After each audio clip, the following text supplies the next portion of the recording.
do you think using the currency is a potential tool that's available to the Chinese at this moment?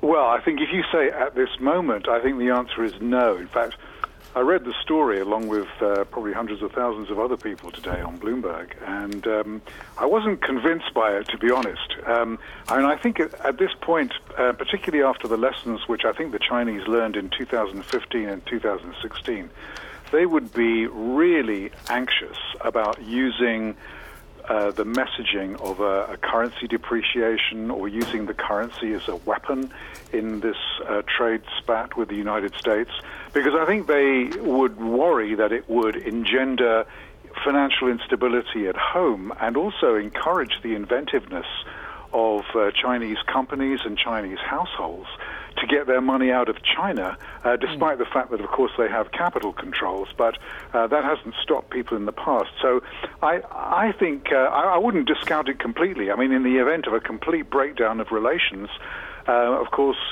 all gloves will be off. But I think at this point, no, I don't buy that story, to be honest. George, do you feel similarly about the idea that perhaps China at some point would reduce its U.S. Treasury holdings? Is the analysis similar, or are there moves that it could make there that could have some effect that wouldn't be so self-damaging? Yeah, we've been through this quite a few times in the last 10 or 15 years about whether China might, sell treasuries as a kind of to weaponize, its armory against the United States. We have to just think about this, actually, because during 2015-16, when China was going through financial turbulence, basically their foreign reserves, most of which are in dollars, declined by about $1 trillion without really threatening or moving the Treasury market. And Japan has basically reduced its holdings of, or diversified its holdings of treasuries too, without really moving the market. So I also feel that the narrative, which is that China can kind of weaponize finance in order to hit back at the United States, is actually both counterproductive for China, because obviously if prices in Treasury assets fall, then the Chinese themselves will actually suffer losses as well. So I think there are other things the Chinese can do, because they've used kind of pressure on companies and governments before against Norway, the Philippines, Japan, South Korea. So I think there are other things they can do before they even get to this kind of Armageddon type of scenario where they're, as a last resort, they might use finance. All right, so as we watch China and the U.S. trade tit for tat and ratchet up these tensions and threats of a trade war, you've laid out three distinct possibilities. What is the most likely outcome? Well, I think we're all guessing here. I mean, there is still a possibility, I suppose, that that there will be a fudge. I mean, I think everybody knows that within the next either tomorrow or the day after tomorrow, President Xi Jinping is going to appear at the Bao Forum, which is this big kind of Davos-type event they have in Hainan, on the island of Hainan in China. And it's widely expected, he's going to make a very important speech. China will not back down in the face of U.S. pressure, and President Trump doesn't seem like, he's going to back down unless he can actually has something to show for it. So there's a possibility that in the next 30 to 60 days, maybe, that there could still be a fudge. I don't think there'll be a solution, because I think the underlying conflict between the U.S. and China, ostensibly it's about trade, but fundamentally it's about technology, and it's about industrial policy in China.